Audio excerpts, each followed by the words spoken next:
निवडणुका येतील त्यावेळेला विचार करू वेगळा.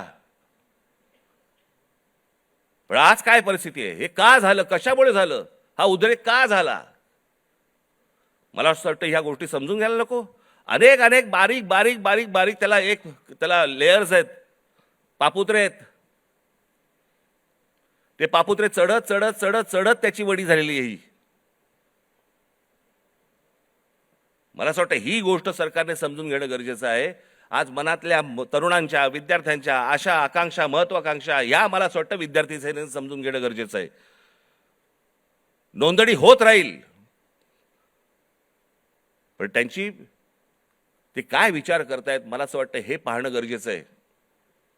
याच्यामध्ये जर बदल झाला नाही, मी हीच गोष्ट एकदा मागे जेव्हा नीटचा पेपर फुटला होता 2016 साली, तेव्हा मी पंतप्रधानांना फोन केला होता आणि त्यांना मी सांगितलं होतं की म्हटलं हे तुम्ही स्वतः ह्याच्यामध्ये जातीने लक्ष घाला या प्रकरणामध्ये. म्हटलं आज म्हटलं देशातले शेतकरी आत्महत्या करतायत, हे मी 2016ला सांगितलं होतं. म्हटलं उद्या हे विद्यार्थी आत्महत्या करतील, आणि आज तेच घडलं. 21 विद्यार्थ्यांनी आत्महत्या केली.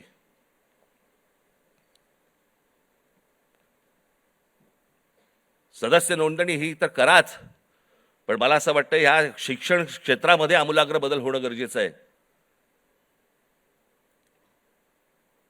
त्याच्यासाठी विचारवंतांची गरज आहे. जे विचारवंत या देशामध्ये आहेत त्यांना बोलवणं गरजेचं आहे. त्यांची आणि या मुलांची सांगड घालून देणं गरजेचं आहे. यांची स्वप्न आणि त्या स्वप्नांना कसा आकार देता येईल याच्यासाठी म्हणून जे तज्ज्ञ या देशामधले आहेत त्यांना बोलवणं गरजेचं आहे. त्या मुलांना समजून घेणं गरजेचं आहे. मला असं वाटतं एवढीच अपेक्षा माझी आज या दिवशी मी व्यक्त करतोय.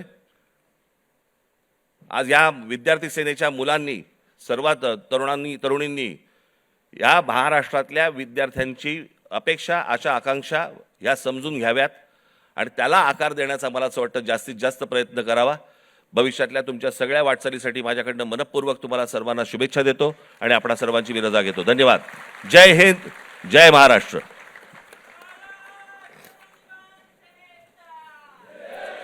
त्यानंतर महाराष्ट्र नवनिर्माण विद्यार्थी सेनेचे सरचिटणीस संदीप